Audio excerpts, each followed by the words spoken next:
Hi everyone, welcome back. In the last video we created some control systems for our character's feet, and in this video what we're going to do is go through and add some knee controls and then also set up some controls for the arms. So let's start off with some knee controls. Over in my curves tab I'm just going to grab a circle curve. Don't use the NURB squares. They're not actually a sealed up single object. It's basically a group of lines, so they don't work with for handles, but the circles work fine. So I'm just going to create one of those. Just click on the grid. You can also click and drag if you want to adjust the actual size of the circle, but this should do fine. So what I want to do here is basically position the circle directly where the knee is, and then I'm going to move it out so that it's in front of the knee over here.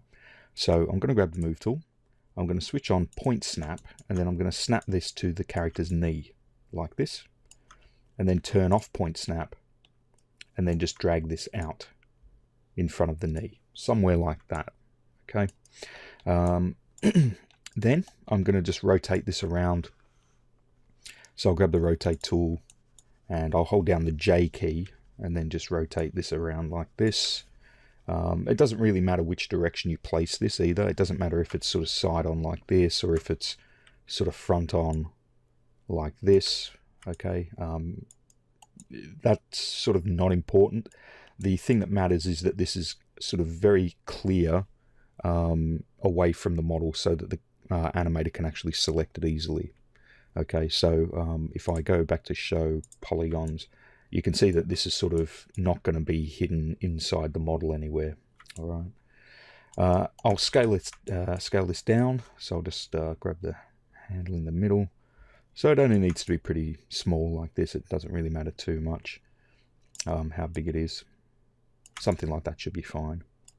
Okay, I'm going to pop across the channel box here for a second, and I'm going to duplicate this handle and move it over to the other side in the same way that we did with the feet. So we'll go to Edit, Duplicate, and then I'm just going to change the X value to a minus, like that. Don't forget, you need to hit Enter when you change a number, just to make sure it locks in. Okay, it's a circle, so I don't need to rotate it or anything like that. That looks fine. So what I want to do now basically is get both of these handles, and I want to lock them off so that they're all 0 and 1 values for the scale. So what we'll do is go to Modify, Freeze Transformation. So that's going to lock that off. And I'm also going to go to Edit, Delete by Type, History. And that's just going to remove the NURBS creation inputs off those. All right, so let's rename these. This one here is going to be called Left Knee Control. I'll just select all of that and copy it.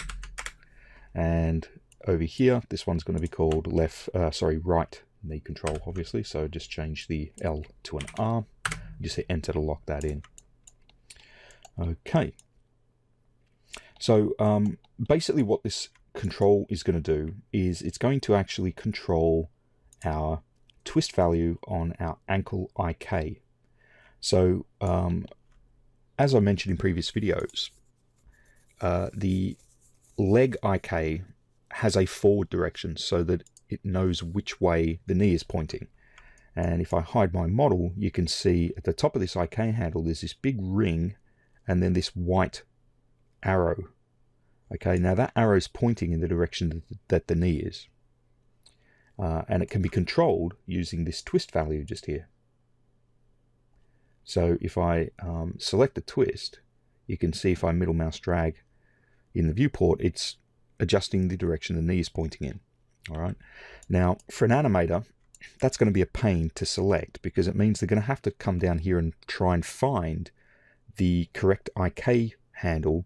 And usually these are either not going to be visible when the animator's working, or they're going to be kind of hidden away inside the geometry of the character within the model. So they're going to be almost impossible for them to select.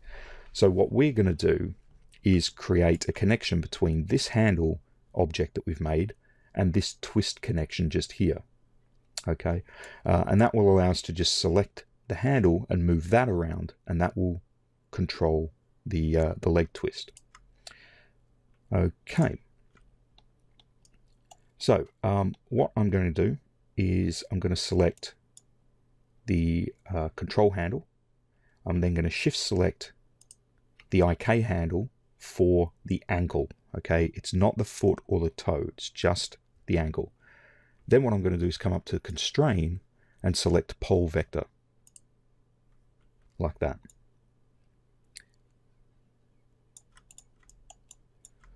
So now if I grab the control handle and I move it side to side, you can see that the knee points to the control handle, like that. Once again, as with the foot controls, the numbers here should be 0 values to reset them. So if I type in 0, it'll return back to its original position. Okay, so let's set up some arm controls now. Similar to the foot controls, let me just go back to the rigging tab. I'm going to double click on my create IK handle button just here. I'm going to start off with a rotate plane solver. Okay, what this is going to do is give us the direction for our elbow, and that's why when we created the arm joints, we made a little bend in them in the same way we did with the legs. So I'm going to click on the shoulder, and then I'm going to click on the wrist, and that's going to give us an IK rotation plane that's pointing backwards along the direction of the elbow. Once again, if I grab the IK handle and the move tool, I can move this around, and you can see that the arm now functions like that. Okay, so this one's a little bit easier to deal with, purely because we're not going to be setting up the hand system the same as the foot. There isn't really the same kind of system that we can add in. So we're not going to worry about this for this project. What we're going to do is add in an elbow control and a wrist control. So they're going to basically work in the same way as before with the knees. So let's grab another circle curve. Okay, I'm just going to click on that, and I'm going to move this up to the wrist. So I'll grab the move tool and point snap, and I'm just going to drag that up to the wrist. Now, once again, as we've done with the other curve objects, we can basically mirror this across to the other side by duplicating it and then changing the X value to a negative number. So I'm going to do that. With the wrists, it's actually easier. You don't actually have to change the number. You can just drag the duplicate across. So let's just go edit, duplicate, and we'll put this on the wrist joint on the other side. Okay. With the elbow joints, we do need to do that negative value, really. So let's just duplicate that again. So we'll go edit, duplicate. We'll snap that onto the wrist. Oh, sorry, onto the elbow. We can do the same thing again. So Control D, snap that onto that elbow, and then turn off point snap. Grab the two elbow controls and just push those back like that. And as I did with the knee controls, I'm just going to make sure they're sort of a fair way back behind the elbow, like that. And I'll just use the rotate tool, holding down J, and just rotating them in a position. And then I'll just shrink them down like that. So they're about the same size as the knee controls. That should be fine. Okay, so with the two elbow controls, I'm going to freeze the transformations. So modify, freeze transformations. And I'm going to delete the history, edit, delete by type, history. And I'll just rename those.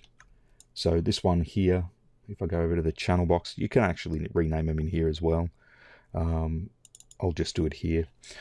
So this is going to be left elbow control. I'll just copy that, hit enter. And this one here is going to be the same. Just paste that in, change the L to an R. That's the right control.